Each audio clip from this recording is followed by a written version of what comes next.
A red wine entertainment initiative, টবিন present Banga Nari Samman 2024। আমি সেই মেয়ে বিভাগ নেক্সট জেন এন্টারপ্রেনার।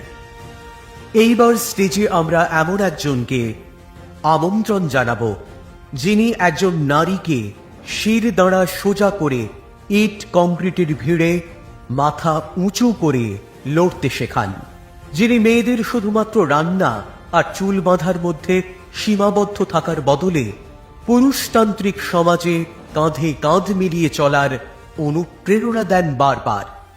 এই নারী উত্তরবঙ্গের জলপাইগুড়িতে জন্মলাভ করেন এবং পরে সেন্ট জেভিয়ার্স কলেজে স্নাতক গ্রহণ করে চাকরি সূত্রে পাড়ি দেন কলকাতা। তারপরেই ধীরে ধীরে পা বাড়ান বিজনেসের দুনিয়ায়। 2018 সালে তিনি নিউ টাউন নির্মাণ নামক রিয়েল এস্টেট কোম্পানির পার্টনারশিপ গ্রহণ করেন। বর্তমানে তিনি বেঙ্গল বিজনেস কাউন্সিল, বঙ্গীয় আন্তর্জাতিক বাণিজ্য কাউন্সিলের মাননীয় মেম্বার।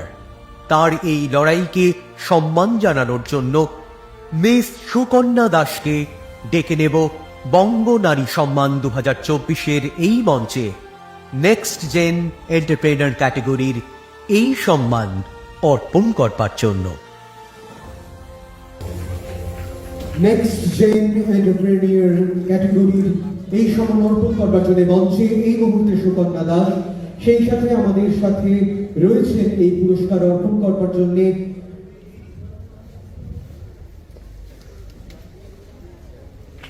যে সমস্ত মান্য অতিথিরা ডক্টর সুজয় বিশ্বাস, মিস্টার সঞ্জীব বসাক এবং মিস্টার অনিন্দ সরকার।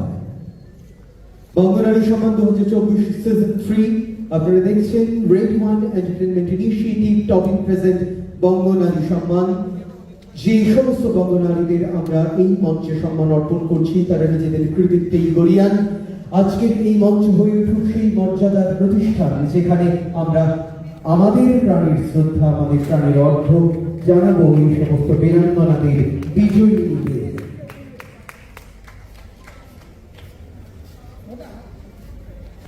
আমি সারা কিছু বক্তব্য বলতে অনুরোধ করবো মাননীয়। এখানে যেসব সম্মানীয় ব্যক্তিরা অলরেডি অ্যাওয়ার্ড পেয়েছে তাদের সাথে আমি এই অ্যাওয়ার্ডটা রিসিভ করছি। এটা আমার জন্য মানে already I am so honoured যে I am getting this award. And একটা কথাই বলবো যে my motto is to develop more business in Bengal, as already they say that Bengalis are not so good in business. They can do many things in culture and many other activity, but not in business. So I want to change that perspective of people, that Bengal people and also women, they can do anything they want. So that is my motto. Thank you.